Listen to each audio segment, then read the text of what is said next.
안녕하세요. 날마다 기막힌 종의 박주호 목사입니다. 오늘도 새로운 하루가 시작이 되었는데요. 오늘도 주님의 은혜와 평강이 여러분들과 함께 하시기를 주님의 이름으로 기도하겠습니다. 이번 주에 하나님께서 저희 가정 가운데 또 감동을 주셔서요. 저희가 매일 저녁마다 헵시바 저녁 기도회를 시작을 했습니다. 지금도 있는지 모르겠지만 제가 예전에 사역했던 강남중앙 침례교회에서요. 아주 좋은 전통이 있었어요. 그것은 무엇이냐면 매일 저녁마다 예배가 있는 것이죠.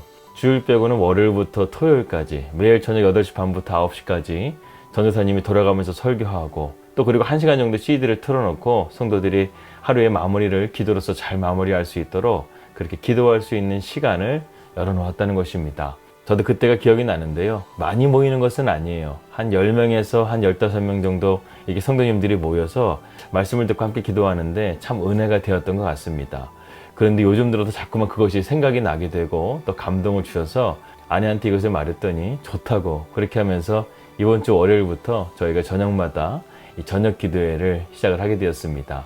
그 저녁 기도회라는 것 앞에 헵시바라는 이름을 붙였는데요. 이 헵시바라는 것은 하나님의 마음이 그녀 안에 있다 이런 뜻을 가지고 있습니다. 구약에 보게 되면 하나님이 이스라엘 백성들을 자기의 신부다, 예루살렘을 하나님의 신부다 이렇게 말하는 경우가 있는데요. 그것을 말하는 것입니다.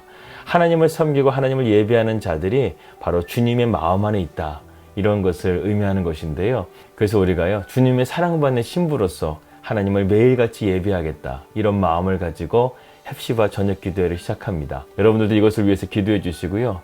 기도의 제목이 있으시면 아직도 우리 월요일 기도의 성벽 채울 공간이 많이 있습니다. 여러분들 기도의 제목 보내주시면 저희가 새벽 예배와 또 저녁 기도회 때 간절하게 기도해 드리도록 하겠습니다. 말씀을 함께 나누도록 하겠습니다. 오늘은 요한복음 15장 4절의 말씀을 통해서 내 안에 계시는 예수 그리스도 그 주님과 함께 동행하는 삶은 어떤 삶이 다를까 이런 것들을 한번 생각해보는 시간을 갖도록 하겠습니다. 어제까지 우리는 고린도후서의 말씀을 나누었고요. 오늘하고 내일은 우리가 주님 안에 거하는 삶에 대해서 함께 묵상하고 다음 주부터는 또 새로운 말씀으로 여러분들을 함께 찾아뵙도록 하겠습니다. 오늘 본문의 말씀 보게 되면 내 안에 거하라 나도 너희 안에 거하리라 가지가 포도나무에 붙어있지 아니하면 스스로 열매를 맺을 수 없음같이 너희도 내 안에 있지 아니하면 그러하리라.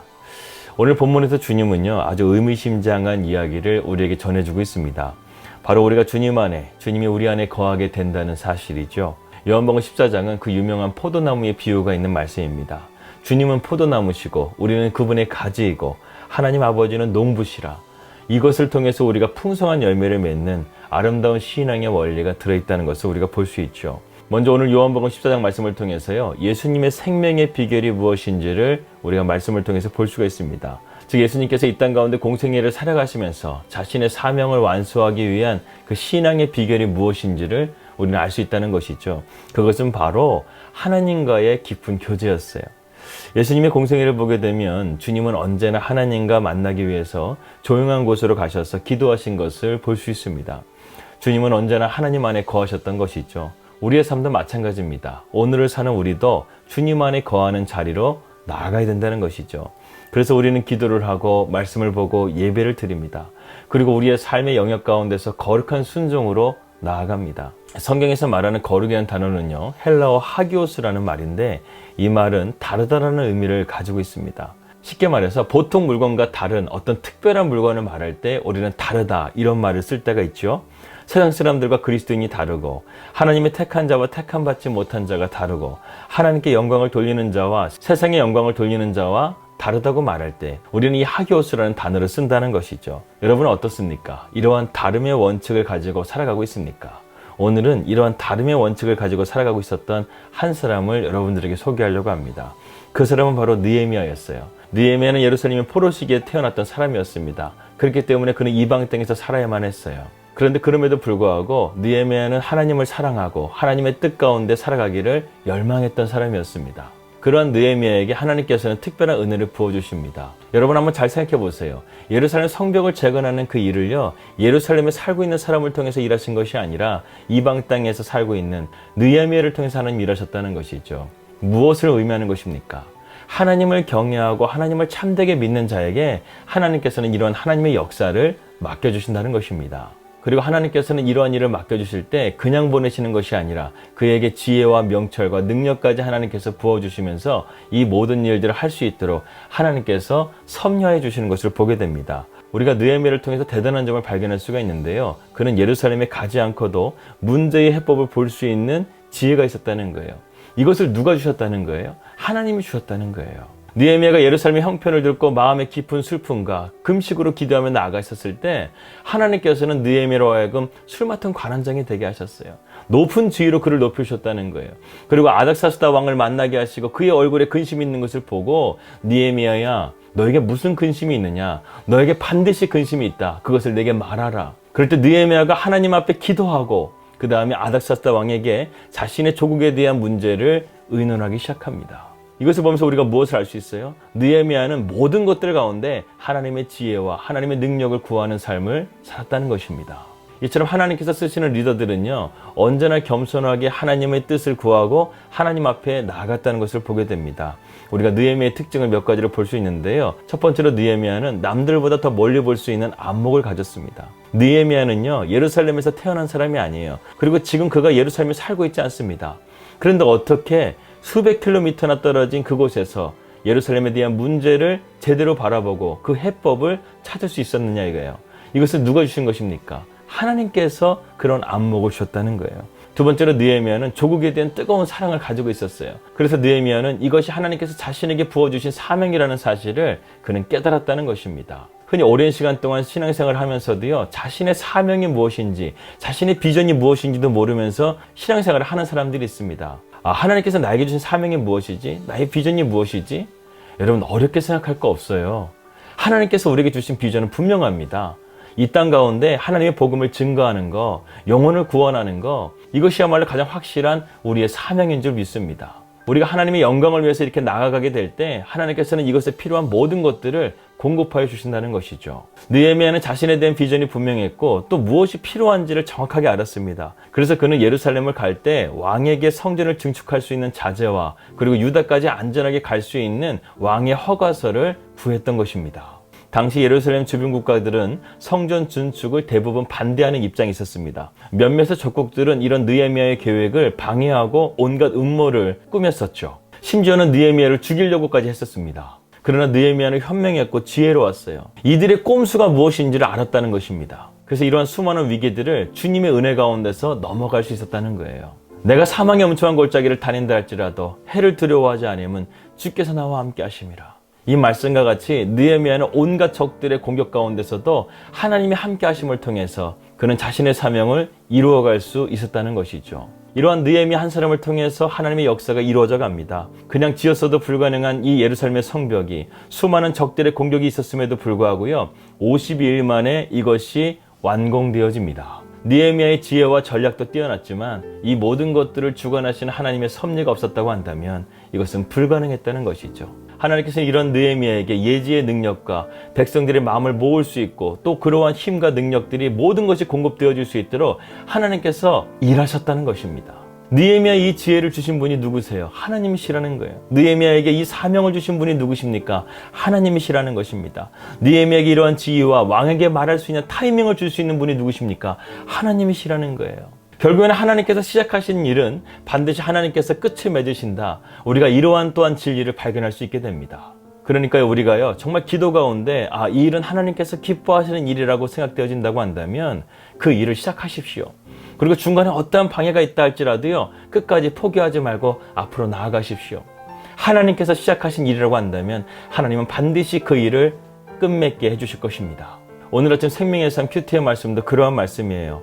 출애굽기 35장을 보게 되면 하나님께서 이제 성막에 대한 모든 설계들을 말씀해 주시고 그것을 지어가는 과정들이 나오게 됩니다. 하나님께서는 지혜와 감동을 받은 부살렐과 오홀리압을 통해서 각종 모든 기구들을 만들게 하시고 이스라엘 백성들은 자원하는 마음으로 하나님 앞에 헌물을 드리는데 그 헌물이 너무나 많아서 그것을 담당하는 사람이 모세에게 와서 이제는 지어도 남을 만큼 풍족하다고 이렇게 보고하는 것을 보게 됩니다. 그래요. 하나님의 영광을 위한 일이라고 한다면요, 하나님은요, 발벗고 그 일을 이루어 가십니다. 그러면서 아침에 아내와 함께 이런 얘기를 했어요. 여보, 우리가 이 땅 뉴질랜드 가운데 십자가 꽂을 것인데 정말 성전을 지을 때 하나님께서 이렇게 해주셨으면 좋겠다. 지혜와 명철이 있는 부살레가 오홀리앗 같은 사람들을 붙여주시고, 또한 성도들이 한마음이 되어져서 하나님 앞에 영광 돌리기 위해서 기쁨으로 자신의 것을 드릴 수 있고, 차고도 넘칠 만큼, 그래서 정말 기쁨으로 하나님의 성전을 지을 수 있는 그러한 은혜가 우리 가운데 부어지기를 함께 기도합시다. 이렇게 나누고 함께 기도를 하였습니다. 예, 그래요. 하나님께서 하시는 일은요, 하나님께서 반드시 그 일을 이루신다는 것입니다. 그래서 빌립보서 6장 6절에서 7절 말씀 보게 되면, 아무것도 염려하지 말고 다만 모든 일에 기도와 간구로 너희 구할 것을 감사함으로 하나님께 아뢰라. 그러면 모든 지각이 뛰어나신 하나님의 평강이 그리스도 예수 안에서 너희의 마음과 생각을 지키시리라. 그러니까 여러분, 아무것도 염려하지 마세요.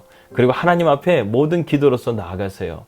천례역정에 보게 되면 이 크리스찬이 사망의 음침한 골짜기를 지나가는데, 그때는 검이 필요한 것이 아니라 모든 간구와 기도라는 무기를 가지고 그 길을 걸어갔다는 것을 보게 됩니다.